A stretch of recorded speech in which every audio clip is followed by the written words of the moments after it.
Βίντεο 27ο στο να πάω σε κάθε γήπεδο πρώτη κατηγορία στην Ευρώπη. Και σήμερα είμαστε εδώ, στο γήπεδο της Νη Σίγμα Μούρας.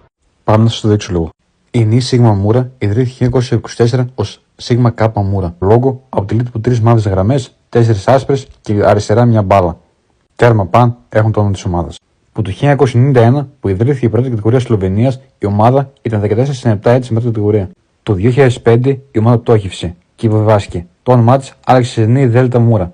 Μετά από τη δεύτερη πτώχευση του 2013, η ομάδα υποβιβάστηκε ξανά. Τότε μετονομάστηκε σε Νη Σίγμα Μούρα. Το 2018 η ομάδα επέστρεψε στην πρώτη κατηγορία. 3 χρόνια αργότερα, το 2021, η ομάδα πήρε για πρώτη φορά το πρωτάθλημα. Το 95 και το 20 πήραν το κύπελλο. Η ομάδα έχει κάτι εμφανίσει στην Ευρώπη, αλλά πέρα από το playoff δεν είχαν φτάσει ποτέ, εκτός από το 2021. Τότε είχαν φτάσει στους ομίλους του Conference League.